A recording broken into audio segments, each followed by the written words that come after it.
We're delighted to launch into a related topic with some additional experts to talk about responsible mining and the green energy transition.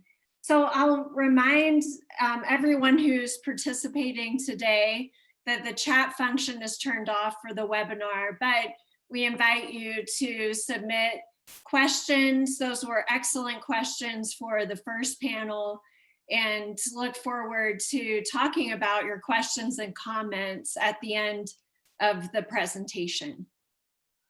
Well, welcome back if you have been with us this morning for the University of Arizona Mining Law Summit, and welcome if you're just joining us now for a continuation of our discussion on the theme of responsible mining and the green energy transition. My name is Kristi Bruckner. I'm Executive Director of Sustainable Development Strategies Group, and co-facilitating with me today is SDSG Senior Director, Ashley Smith-Roberts. And we have the pleasure of having a discussion today with three leading experts on this theme of responsible mining and the green energy transition. I'll briefly introduce our panel today. Danielle Laporta is a mining law specialist with the World Bank Group. In this role, she manages projects in Colombia, Sierra Leone, Romania, Brazil, and Liberia. She also leads World Bank projects on climate smart mining, an initiative that recognizes the increased demand for mineral production for clean energy technologies and the need to ensure production is aligned with the UN Sustainable Development Goals. Travis Lowder is a project manager for the National Renewable Energy Lab, where his work is focused on solar photovoltaic policy and finance, distributed energy resource innovations, and decision support for policymakers. Travis is a leader in Nrel's work to integrate renewable energy into the mining sector through the Joint Institute for Strategic Energy Analysis. Perrine Toledano heads Colombia's Center on Sustainable Investment Projects on extractive industries and sustainable development. Her projects include research and advisory work on the impact of the energy transition and the UN Sustainable Development Goals on extractive industry investments in resource-rich countries. She works with governments and engages the private sector on a range of critical issues. So I'll turn it over to my colleague Ashley to get our discussion started.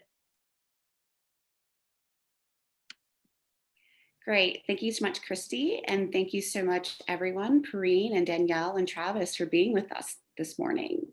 We're so excited to have you. As we get started today, can you please give us a brief overview of the work that you're leading on the topic of responsible mining and the green energy transition? Thank you so much for the invitation to be here today and to present the work we're doing at the World Bank.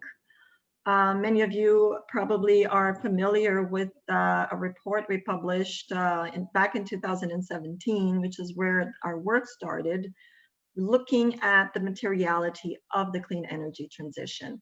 At the time, I think it was the first quantitative analysis out there that really tried to understand which minerals and metals we would be needing for the clean energy transition, and also what are we talking about in terms of volumes of minerals and metals. Since then, our work has evolved and we've expanded our analysis. Just now in 2020, we just launched an updated report, and I will show you a little bit of a summary on that. Basically, what this new report does is update the data. We, as I mentioned, this data, this model that we used, the IEA, the International Energy Agency scenarios, to look at the amount of renewable energy that would be needed in order to keep global warming at 4 degrees or 2 degrees Celsius or even beyond that. So for us, we looked at these scenarios and we tried to map, you know, if we're going to need, for example, wind, solar, energy storage, how much more minerals and metals and which minerals and metals we will need in order to deliver these climate goals. And we also looked in this new report on the demand risk for each mineral and metal. I mean, depending on technological changes, how will that impact mineral demand? We also tried to look a little bit and do a bit of a deeper dive into technological improvements and material efficiency and how that could impact mineral demand for the clean energy shift. We also tried to address a question that kept coming up every time we presented our findings, is the role recycling would play in meeting this mineral demand. Because sometimes we would present our numbers and people would say, oh, but we don't need any more mining. We can just recycle everything, right? So we tried to address how true that was, what the role recycling was in meeting the demand under a 2-degree scenario. And also we just scratched the surface a little bit in trying to understand the carbon footprint of the minerals needed for the low carbon technologies and how that compared to conventional fossil fuel technologies. So that's the findings of our new report, but all this work is part of the Climate Smart Mining Initiative. And what the Climate Smart Mining Initiative does is really look at, we try to address 2 issues with climate smart mining. One is the opportunity here for resource-rich developing countries, which is why the bank is doing this work. We want to ensure that resource-rich developing countries that do have these critical minerals and metals are part of supplying the demand that we will need in order to reach the 2-degree scenario, for example. But also we recognize that there is a big challenge with all this additional mining that needs to happen. And with climate smart mining, we try to address these challenges, which are manifold, not just from a climate perspective and an emission perspective, but also an environmental challenge that will come with the additional mining that needs to happen in order to provide all these materials that we will need for the clean energy future. And we do that by looking at the supply chain of these critical minerals, and we look at opportunities to minimize the carbon footprint and the material footprint, both at the extraction, processing, recycling of these critical mineral supply chains. So that's the work we have been doing in climate smart mining. I also like to point out that climate smart mining is not a new standard by any means. It's really just a new way, a new lens, and a new way of looking at these critical mineral supply chains. Thank you so much, Danielle, for the important work that you're doing. And Perrine, would you like to share with us the work that you're doing as far as the green energy transition? Yeah, thanks a lot, Kristi and Ashley, for the invitation. So on this very topic at CCSI, we work at both the macro level and the micro level. At the macro level, we're looking at how resource-rich government can plan for the future of their mining resources given the uncertainty linked to green tech development. And we're also looking at the regulatory framework for mining and how it should be updated to mainstream climate change concerns into laws and contracts. On the micro level, we are looking at how to improve the uptake of renewable energies at mine site. And this is the report that we published, I think a couple of years ago. It's called the Renewable Power of the Mine. And we're also looking at how these renewable energy plans could be shared with communities for SDG 7 achievement. We are also interested in how companies can build mining communities, climate resilience, climate adaptation. That's also, it's a new research that we are launching. And while we do a lot of research and giving advisory services on these topics, we're also running trainings on the same topics. And some of them are becoming now online. Thank you. Thank you so much, Perrine. And Travis, how are you working at Nrel to push forward the green energy transition? Thank you. I would like to echo everyone's gratitude for having us speak here today. So Nrel got involved in the space a little over a year ago, and we had the excellent work of Perrine and Danielle at their respective institutions to guide us. Really, Nrel's biggest goals right now are to engage the mining sector directly. We published a report last summer called Integrating Clean Technologies into Mining Operations. And our ultimate goal, and we have ongoing conversations right now, but our ultimate goal is to work directly with the mining sector to assist them in achieving their carbon targets and their climate goals, as many of the mining majors and some of the mid-tier companies as well commit to international goals or sign on to goals with a particular trade association that they're part of. We, as a national lab of the U.S. Department of Energy, we have the technical capabilities and the analytic capabilities to assist with not only the R&D, but also the implementation. So Nrel is very interested. We're a mission-driven organization, obviously being sort of a federally funded research and development institute, but the big goal here is to assist this sector in transitioning to meet the goals that they are setting forth for themselves and to exceed them to the extent possible. Great, thank you. Thank you all.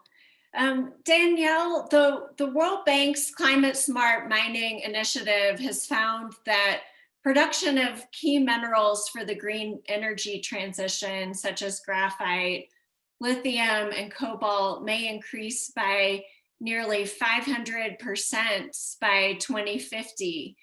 What are some of the current trends, in addition to those you shared in your introduction, that you see in demand for minerals? Thanks. Yes, so it's important to say that our numbers are really for energy generation and storage. We looked at solar, we looked at wind, and we looked at battery storage. So our numbers focus solely on that. And that is already a quite significant amount of more minerals and metals that we need in order to supply just that alone. But if we look at the overall infrastructure, for example, that we will require in order to deliver the low carbon future, that we have not factored in. So I think that there are some other elements that come into play in terms of demand. But as I slightly touched upon, I mean, we see, technological innovation playing a very key role in telling us where, this demand is going to be going, and if we're going to still see a demand for lithium, for example, or for cobalt, depending on what kind of battery technology you're talking about. I mean, we read all the time in the news, how new battery technologies are coming up and for example, trying to get rid of cobalt in batteries because of key issues along the cobalt supply chain. So a lot of these things will be defining demand and how we go about it. I also mentioned briefly recycling. I mean, we need to improve very much how we do recycling, and especially for these niche minerals like cobalt, like lithium, like some others. So if we are able to improve the recycling of these, that can also affect how the demand, for these minerals, how recycling can then also play a role in meeting the demand for these minerals. Thank you. And I wonder also, what are some of the key strategies that the World Bank recommends to meet current demands in a manner that's aligned with the UN Sustainable Development Goals? I'm going to share with you what we call the Climate Smart Mining Framework, which are these building blocks. The idea behind these building blocks is really, we try to develop a framework that we could then help both governments and the private sector look at the supply chain for these critical minerals and metals and look for opportunities to minimize carbon footprint, but also to minimize the material impacts. And we have structured this framework in 4 pillars on climate mitigation, climate adaptation, reducing material impacts, and creating market opportunities. So we have to understand that this matrix is also from the World Bank's perspective in terms of what is the value added of the bank. And that's why we have here, for example, creating market opportunities, because as I mentioned, for us, it's important that we support our client countries in developing these resources that they do have, but we want to ensure that they develop it in a sustainable way. So just to give a few examples here of what we're talking about, like for example, the integration of renewable energy. You know, there's a lot of research, a lot of companies moving ahead with integrating renewable energy in mine operations. We want to make sure that, you know, whatever knowledge and whatever opportunities are out there to make this a part of new mining developments, for example, be it in Africa or Asia or Latin America, is also happening. Another one, just to mention a few here, is innovative waste solutions. As I mentioned, you know, if we need all this additional mining, and we know, for example, that ore grades are declining for some of these minerals and metals, we will need to mine and move a lot more material in order to get the same amount of ore. So we know that the waste challenge is a huge one for the industry, and we would like to address that. But that's just to mention a few of them. So this climate smart mining framework builds into the SDGs, as you can see here from the slide, and we've mapped the 5 main ones that the climate smart mining framework can contribute. Before I conclude the answer to your question, we have been using this climate smart mining framework to develop what we are calling climate smart mining country roadmaps. And the first climate smart mining roadmap that we prepared was for Chile, looking at the copper supply chain in Chile and using the climate smart mining framework to do a gap analysis in terms of where Chile stood in being climate smart, and then helping Chile set goals in order to improve the understanding of them being climate smart, and at the same time helping link Chile's copper sector to Chile's NDCs, their national determined contributions, so that the mining sector would play a more important role in Chile's climate ambitions. So it was a long process, but it was the first climate smart mining roadmap that we developed. And now we're preparing one for Indonesia as well, helping government think through a little bit about how can they be more climate smart in their mining sector. Terrific. Thank you so much. Thank you. And now turning to you, Travis. You have recently co-authored a report with the Joint Institute for Strategic Energy Analysis titled Integrating Clean Energy in Mining Operations, Opportunities, Challenges, and Enabling Approaches. What are some of the key findings from this report? So the report took a pretty broad-based approach to the challenges, well, it's all in the title, Challenges and Opportunities, of bringing more clean energy in to mining operations, but it also focused on everything from extraction to beneficiation and processing. So we looked at across the supply chain for where a mining company may have a particular business. And we looked at the technologies that might be appropriate at each stage of those operations, what some of the challenges are, how you can use technologies that are available today to power those operations, and what kind of forward-looking approaches might there be to reduce the carbon intensity of those particular processes. So one of the big findings of the report is that on-site mining operations, a lot of those loads are electrical. So the opportunity today to integrate renewables is very high, and it makes economic sense in several jurisdictions.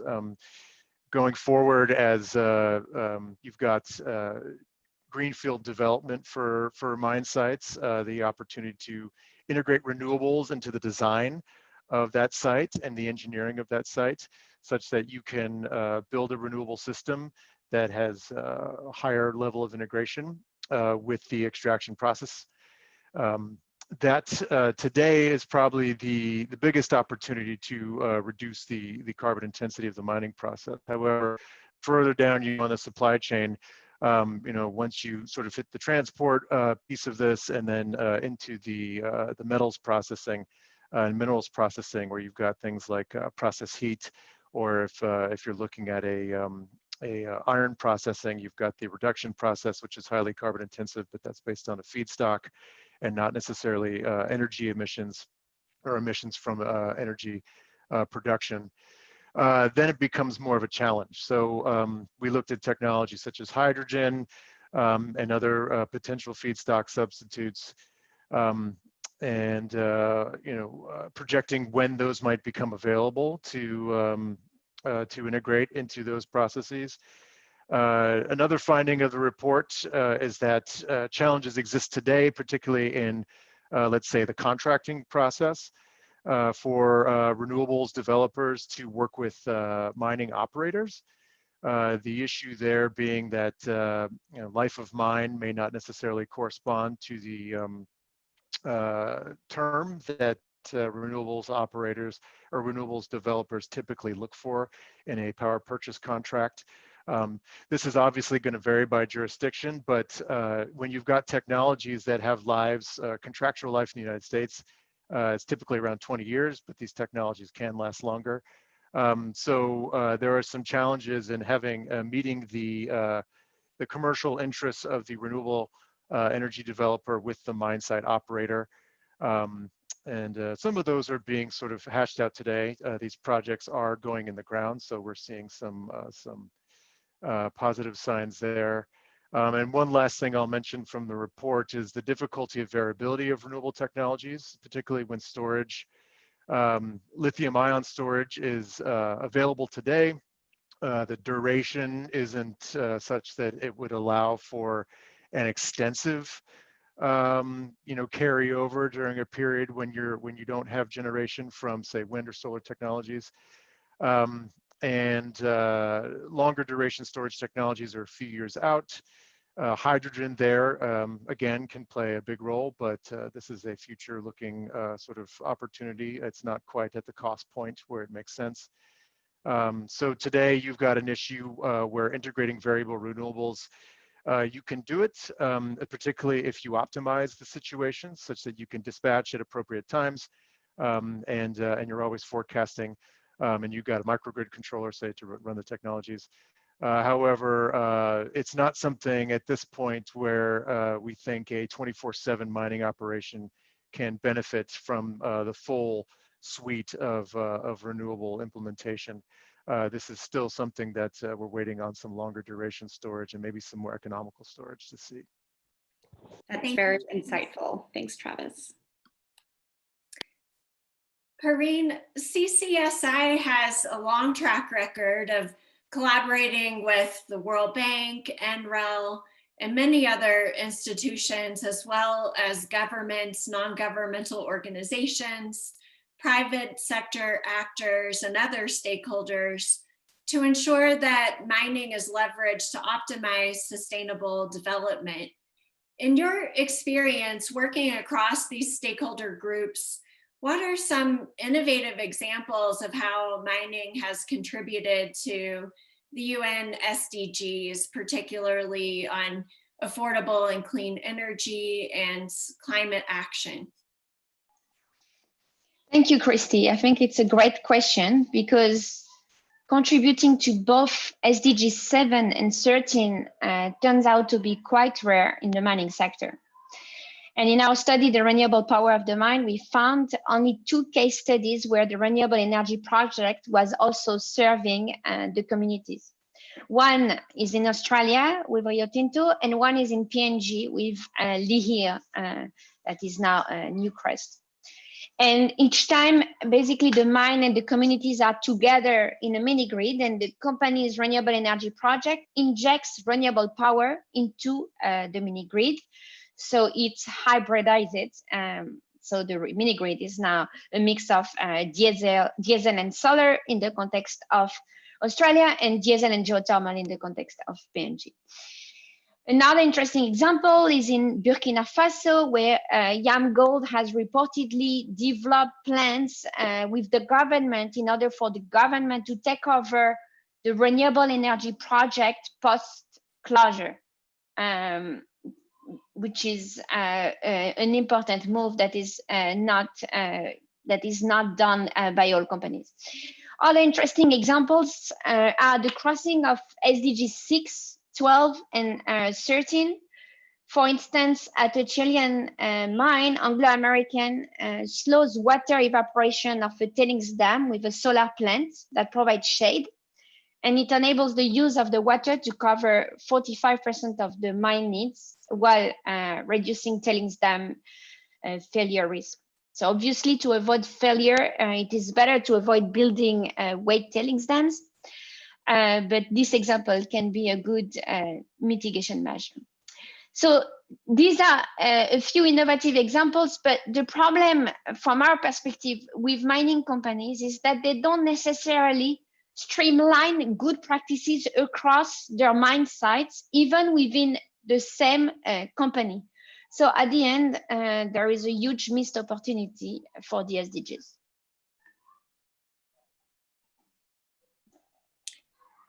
Well, seeing various strategies that mining companies have taken, what do you see as some of the key opportunities for mining companies to expand positive impacts on these goals? Yeah. It's another good question. So the SDGs are often seen as a menu of options, but in fact, we forget that they actually provide ambitious targets to achieve by 2030. A target framework, an indicator frameworks, and these indicators could and should be turned into strategic KPIs, as well as variables for the bonus. And for me, that's one of the important strategies that I would recommend. And some companies have actually started understanding that. For instance, Anglo American is developing a waterless mine pilot as a model to operate in the water stress areas. The largest mining companies have now committed to carbon neutrality by 2050, at least on scope 1 and 2. And a bold move comes from BHP CEO, whose bonus is now tied to the performance on scope 3 emission reduction. So these are examples of using the SDG targets to trigger very bold actions towards the achievement of the SDGs. Thanks very much. Thank you for that, Perrine. And so this is another question for all three of you. Debates around climate action often focus on mining versus climate action, or climate action versus jobs and economic growth. How do you respond to such arguments as they concern mining and the transition toward green energy?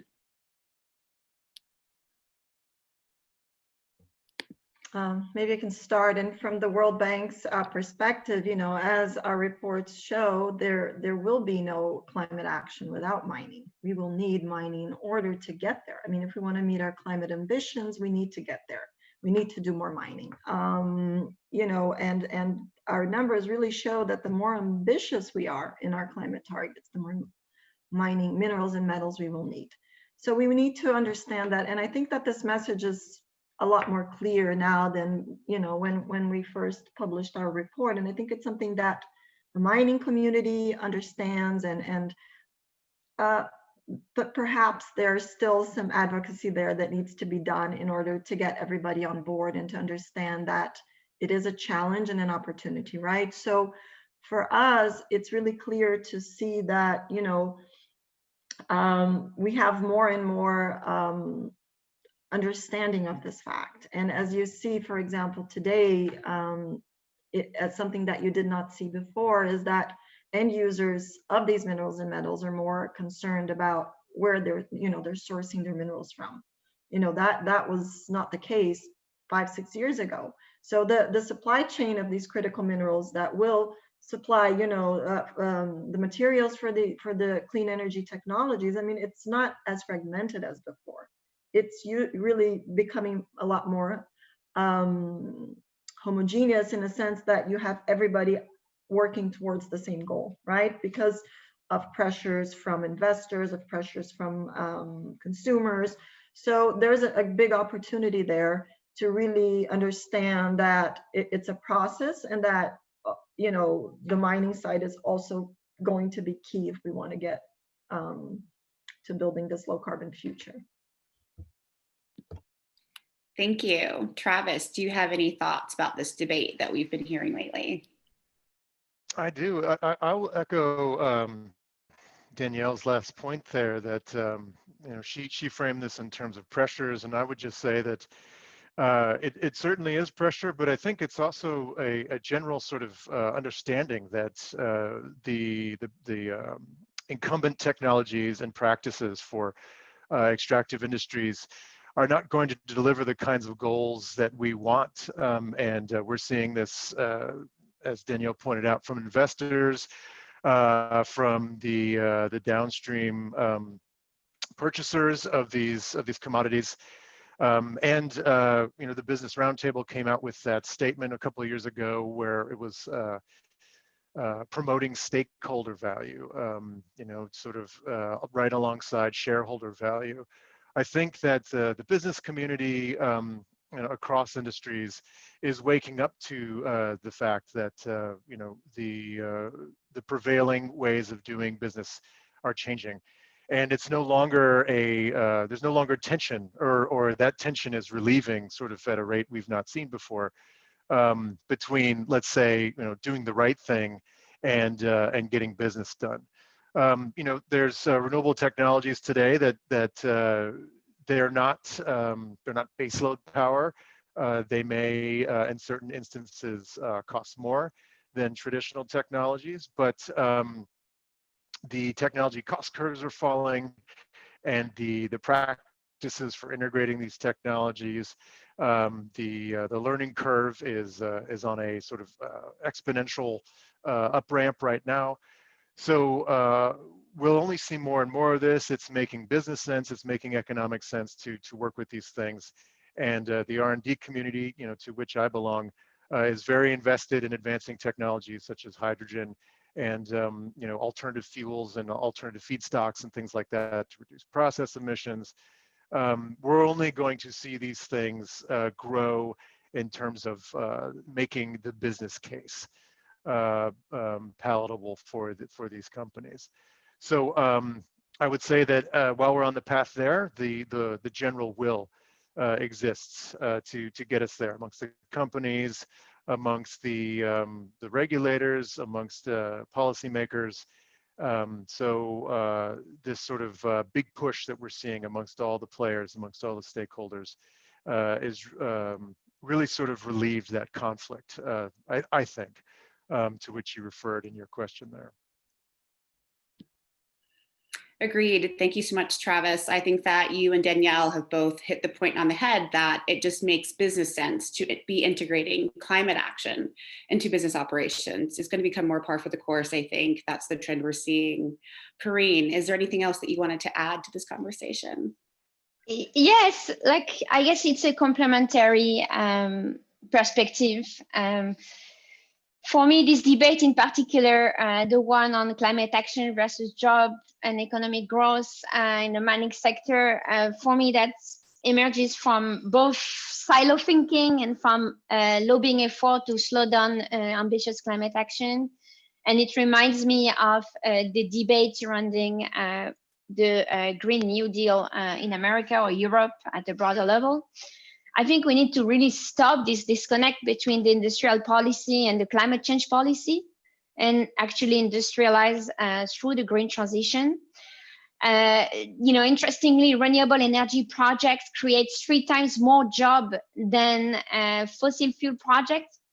So for instance, for a mining company that is about to downsize because of automation, a renewable energy project would provide an opportunity to recreate jobs in the community.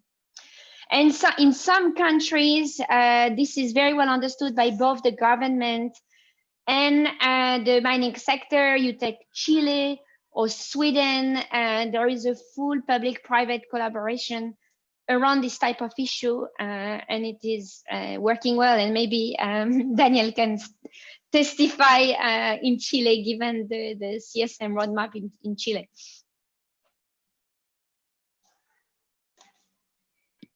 Great. Thank you so much, Perrine. Well, as we wrap up this discussion, we recognize there are so many great examples that you've shared of action by mining companies. But in times of crisis, whether it's a major downturn in price of commodities or the impacts of the current COVID-19 pandemic, it's very tempting for companies and other actors to stall progress on initiatives that advance sustainable development. What can we learn from this current pandemic that will help us be prepared for future emergencies without stalling efforts on climate action and other sustainable development objectives? Maybe Perrine, you could kick us off on this topic. Yeah, sure. I mean, this COVID crisis has brought back the worst days of mining. Typically, during the absence of protests, some countries have downgraded their labor and environmental regulations. Some companies have forced consent on communities, have negotiated very bad fiscal deals. So that's quite terrible. But for some other companies and for their investors, on the contrary, it has been a wake-up call on the need to embed the SDGs into the strategy of the company, for the company to be more resilient going forward. And being more resilient can mean many things, but it might, in the context of mining communities, it might mean working with the community on climate adaptation, on plans post-closure, on localizing the value chain, on securing true and genuine consent from communities with genuine FPIC processes.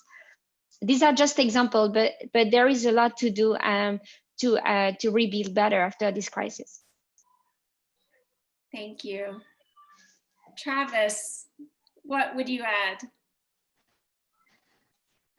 I'm going to take that last phrase that Perrine used and extend it just a little bit. In addition to working directly with the companies, I think the leadership from the top, from governments and policymakers, is extremely important at a time like this. Building back better.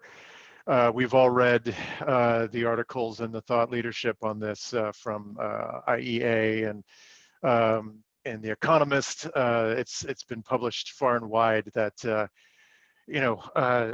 the old bromide by this point is that it's a shame to waste a crisis, and I think a lot of people are starting to think that way. In what way can we take this opportunity to hit a reset button and figure out that if large amounts of stimulus are going to be required to carry us through this economic downturn, what are the ways we can invest to build a better future, to build back better, essentially. Those decisions largely rest, at least at the stimulus level, with policymakers and central banks. So I think there's a huge opportunity there for those parties to be thinking about how they can direct the flow of capital to the industries and the practices that will deliver better outcomes at the business level. And that goes for mining and elsewhere.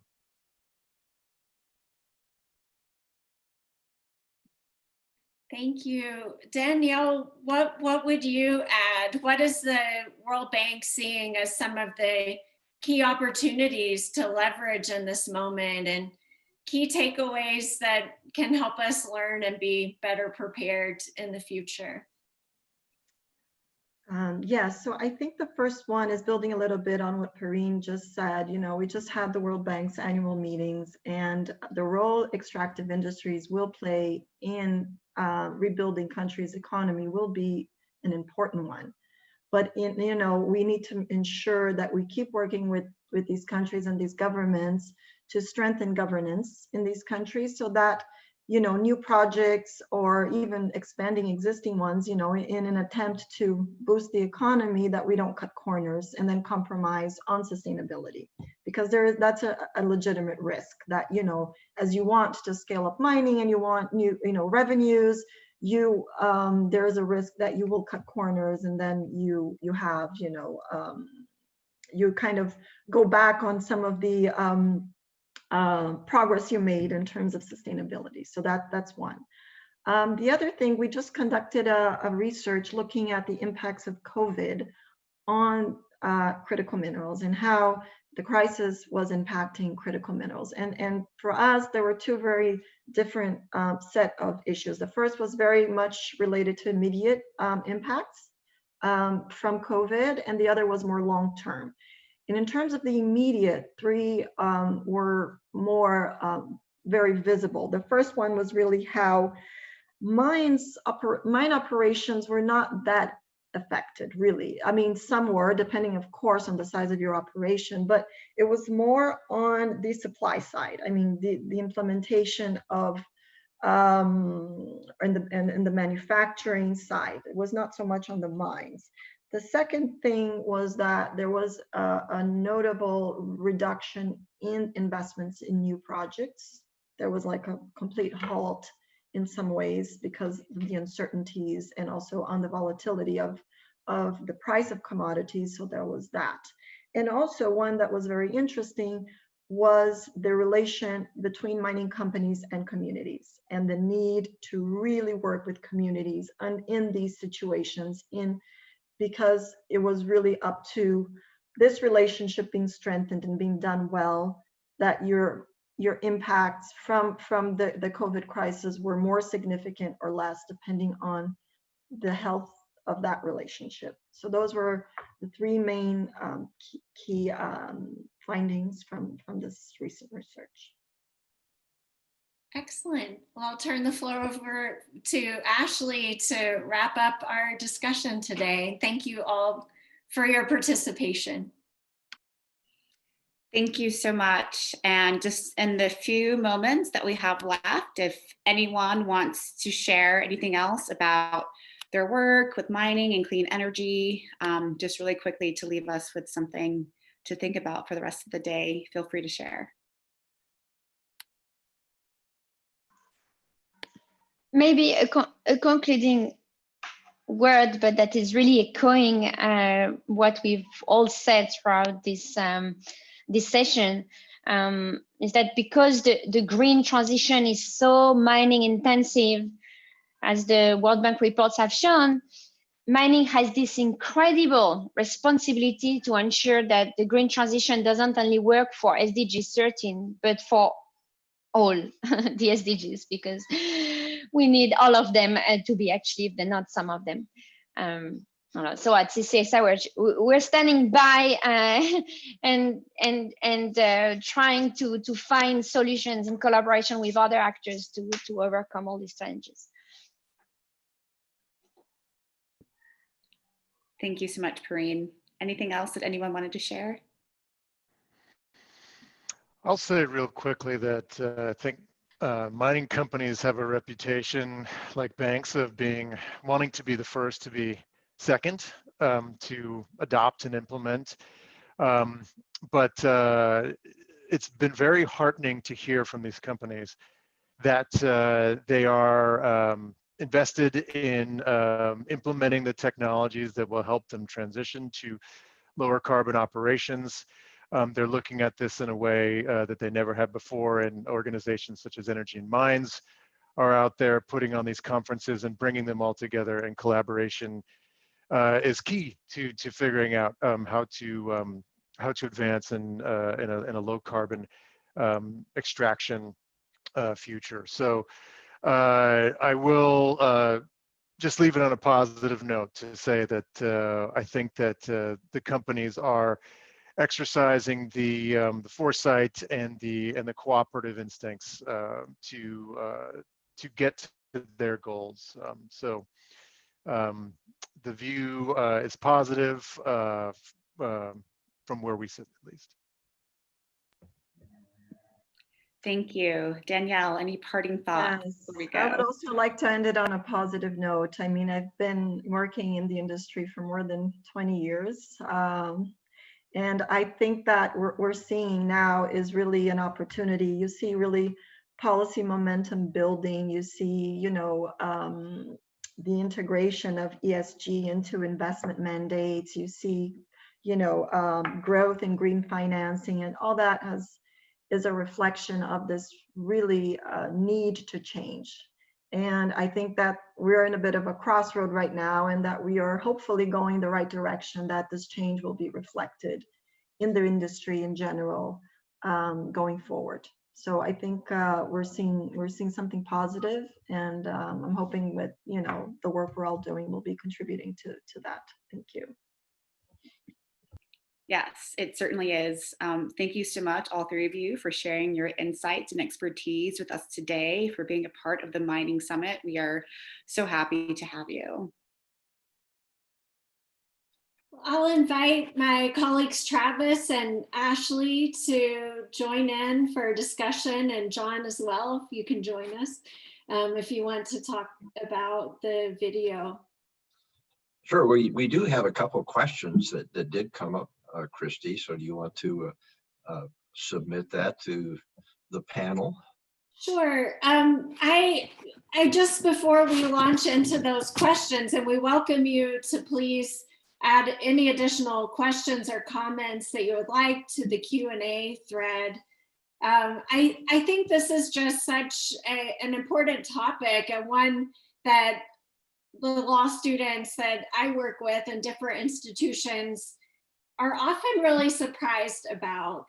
They didn't expect that mining is such a key tool in climate action and addressing the goals and targets under Sustainable Development Goal 13, and looking at the issues around Goal 12 about responsible consumption and production, and Goal 7 as well on affordable and clean energy. And this issue really fascinates me because we need so many new minerals, but we have to look at how all of these objectives to be environmentally responsible, but also socially responsible and contribute to economic development all work together. So I appreciate the experts on this panel, Travis, Lowder, who's with us today. Danielle and Perrine are not able to join us live today, but their work is extraordinary, and it's not new. This research has been ongoing, and I think what is new is that the public is really starting to pay attention and understand that we need responsible supply chains, that while, you know, recycling is really important and we want to move toward a circular economy, we're just not there yet. We have to keep mining for the long-term future to meet these demands to reduce greenhouse gas emissions and have a low carbon economy and society. So I'm glad we can talk about these issues together. And the questions that have come up, thank you, Dennis, for your question, which is, while it's not a renewable resource, what will the role of nuclear energy be in the role of climate action? So we have seen countries around the world, including the United States, there are examples in Germany and elsewhere of using nuclear, including to address greenhouse gas emissions and as part of their advances toward meeting climate targets. And the response of the public has varied widely. There are ranging amounts of concern about possible risk related to nuclear production, storage, and how do we deal with waste? So I think it takes making sure we're addressing those risks and also working with the public to build understanding, thinking, very carefully on a government level about where waste is stored, how it's stored, and making sure that there's not disproportionate impact on vulnerable communities in our societies. But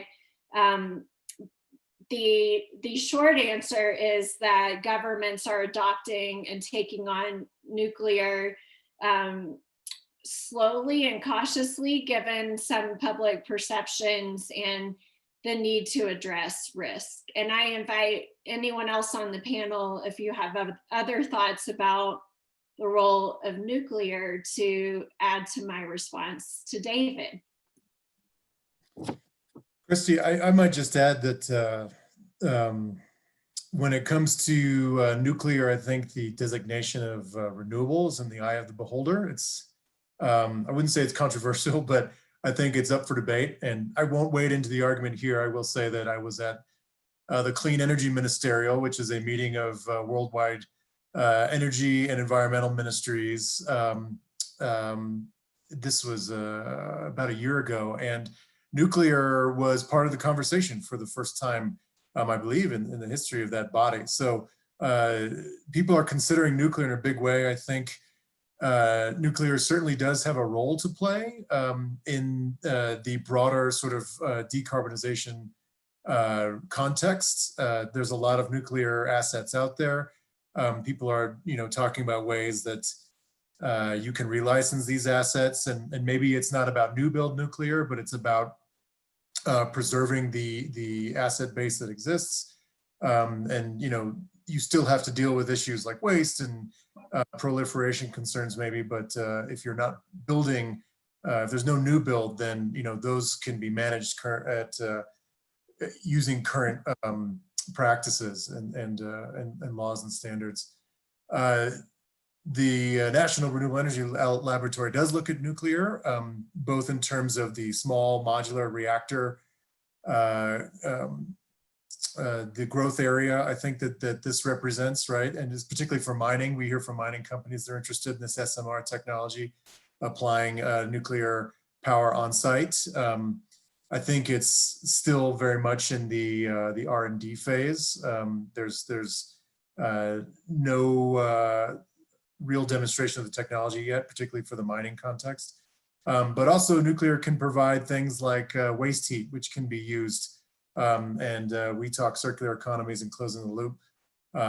That's one way you can get another energy source out of a technology. So there's lots of talk. I don't know what the future holds, but certainly there's interest. And I think as long as there's interest, you'll see continued dialogue around this. Thank you, Travis. The second question is from Max. Thank you very much for posing a question, Max.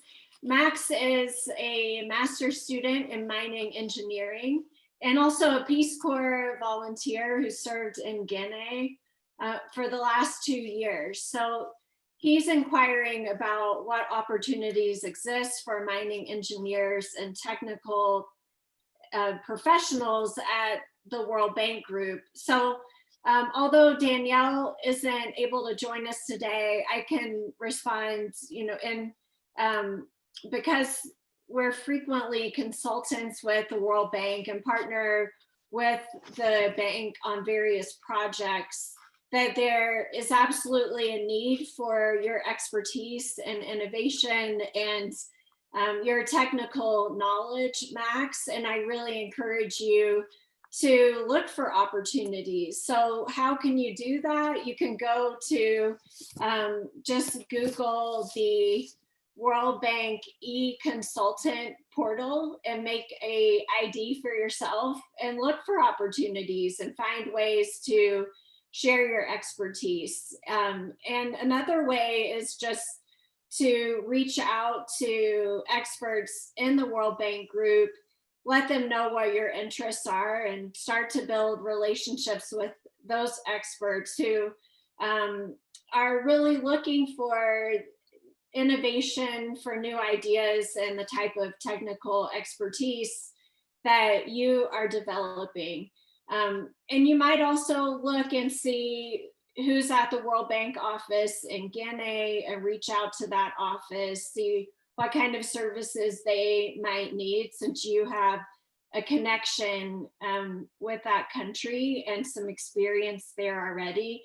But I can see already that you have an interest in serving through your engineering degree on making sure that mining advances sustainable development, including possibly in countries like Guinea, where you've got some experience. So I really applaud that, and welcome you to be in touch with me as well, Max, or anyone else who's participating, if you'd like to talk about career development issues and ideas, including with the World Bank. So one topic that came up in this conversation, and that Travis is an expert on as well, has to do with the circular economy. And we're starting to see mining companies shift their dialogue around this issue. So most recently, at a meeting on mining for circularity, we heard the CEO of Anglo American, Mark Cutifani, say, we have been characterized as a mining company, and today we characterize ourselves as a metals and mining company, but tomorrow we could very well categorize ourselves as a materials solution company. So we've heard already from Danielle that it's not possible right now to meet the mineral demands with recycling. We're not even close to where we need to be, but mining companies really want to be cost effective, really want to stay on the cutting edge of this field and respond to concerns in their supply chain of consumers, of young investors who are raising a lot of interest around this issue of circular economy. Travis and anyone else that is live with us now, I welcome your thoughts on where mining for circularity might go in the near term. Certainly with renewable technologies, there's high interest in the renewables community, and I believe that's an interest that's just now sort of kindling in the mining community. These renewables technologies use a lot of the products that come from the mine sites, the refined minerals and metals. And the growth of renewables is going to be heavily contingent upon the industry's ability to produce at scale, and but also things like recycling. And I think supply chain management can be difficult for mining companies. You have the majors, which own operations further down the supply chain, but you also have the midstream and the smaller players that may have one or two mining sites and don't have that control over where their products go. So it's going to take a lot more than just the companies themselves, the mining companies themselves, responding to whatever it is, popular demand or investor demand or environmental regulations that drive circularity in these supply chains. I think it's going to take a lot of downstream awareness and I hate to use the word pressure, but I think downstream the purchasers of these commodities and sort of the ultimate vendors, we talk about Apple leaning on their suppliers and coming up with recycling solutions and sort of forcing that the behavioral changes upstream or the business changes upstream. I think that's going to be part of the solution as well. So again, this is, I think, a lot of interest. The business case is still very much top of mind for folks, because if you're going to implement these changes and it's going to add, cost to your operations, and therefore it's going to increase the price of your commodities, that takes you out of play.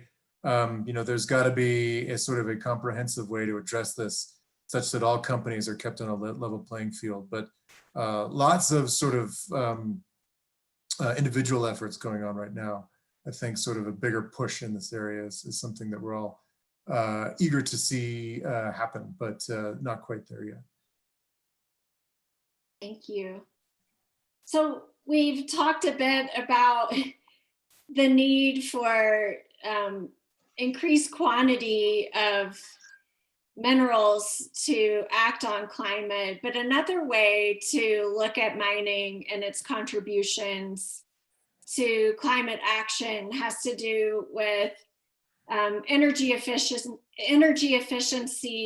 and energy sourcing at the mine site itself, and also in infrastructure that mining companies may share with communities, for example, or energy sharing agreements that mines may have with communities.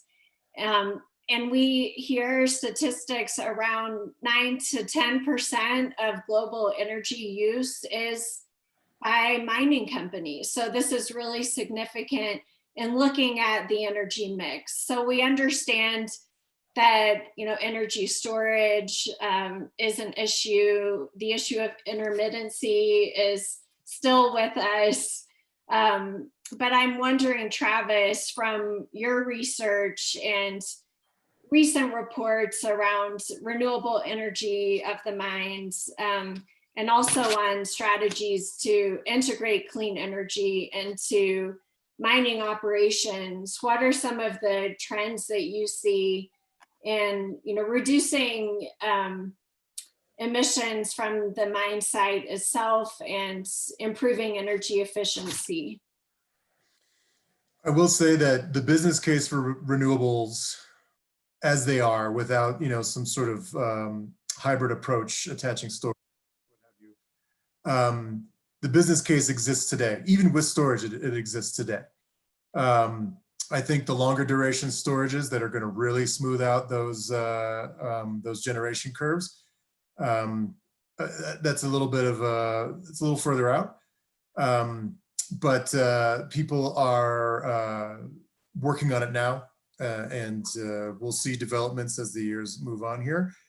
So while renewables is a business case today, I think efficiency, which is I think how you introduced this topic, is also a business case. I was actually speaking with a mining executive just yesterday, and he was saying that emissions are our second biggest cost, and if you aren't mining, tracking and accounting for your second largest cost, then you are in fact not doing good business, right? So a lot of mining companies have come out with their pledges and their carbon reduction targets, but the other mining companies that aren't doing this might be looking at this in terms of how can you reduce the amount of diesel you're going to need to complete an operation, or heavy fuel oil, or how can you sort of reduce the amount of space that a mining truck has to actually travel to get to where it's going to dump its haul.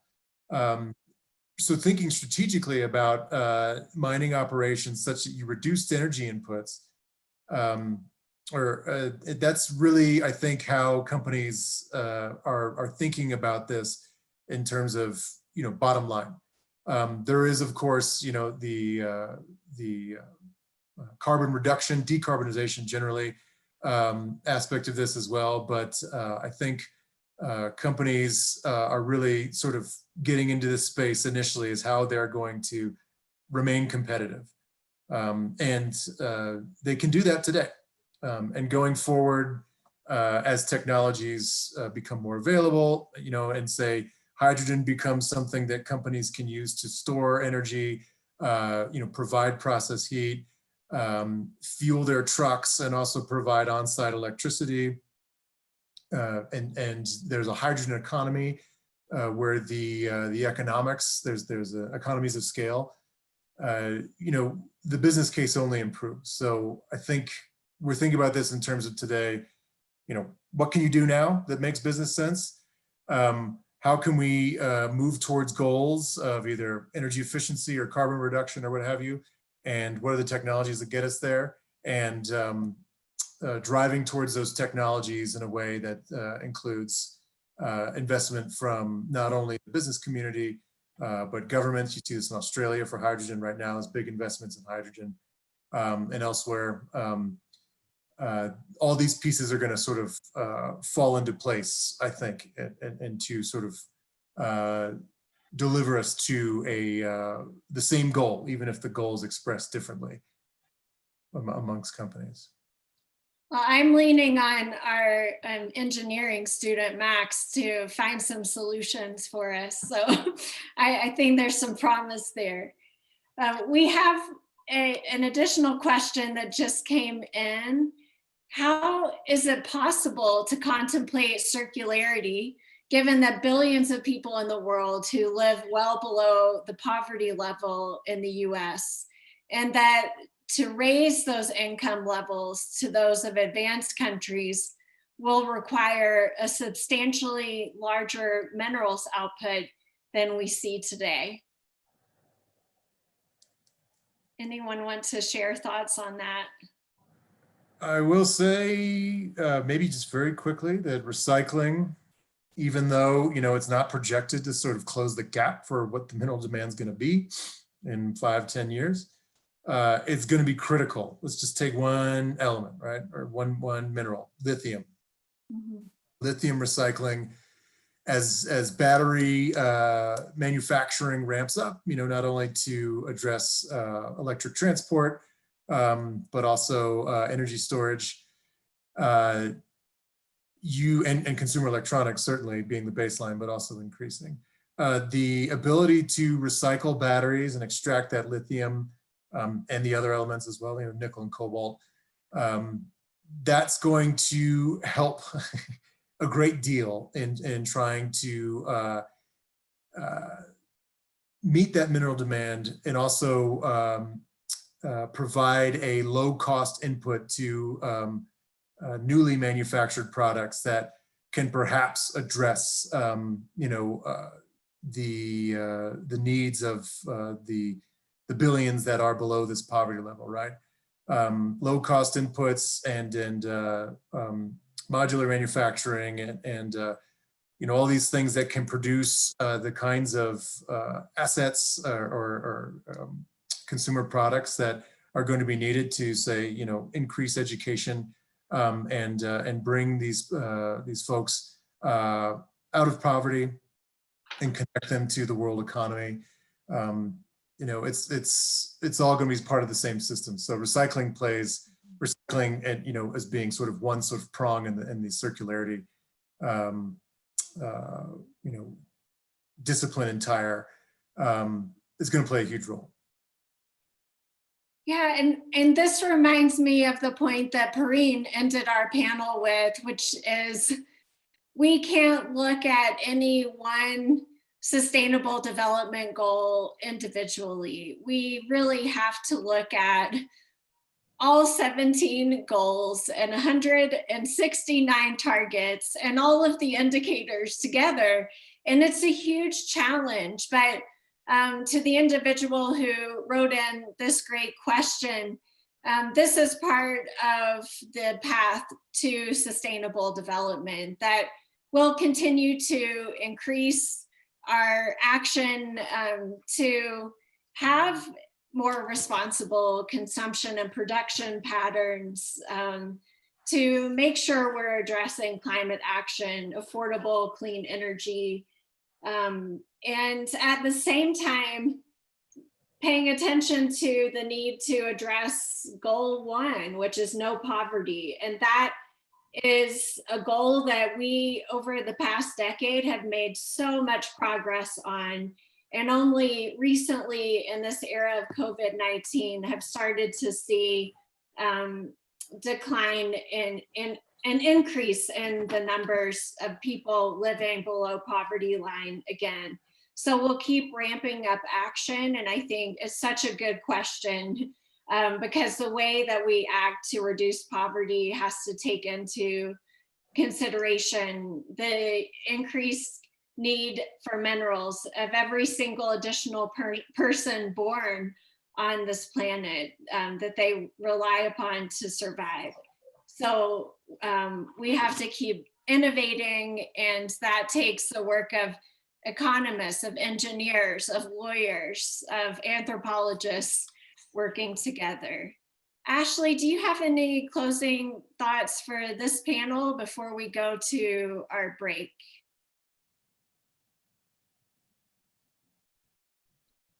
Hi there. I just wanted to underline what all of our panelists and our speakers have already said today, that mining is actually a critical component to the green energy transition, to sustainability, to circularity. Although on its face, they might seem diametrically opposed, mining and mining operations are actually so important to what we're trying to do for a sustainable future. So thank you everyone so much for helping to make that point just so apparent today. Thanks, Ashley. So we will resume at noon. John, I don't know if you have any other instructions for participants before we break until noon. No, I think that I thank you all for staying on schedule here. We do have a 15-minute break scheduled here, so everyone can run and get coffee and whatnot. And we certainly appreciate all of the people that have signed on to listen to this program. Thank you very much, and we'll go to break.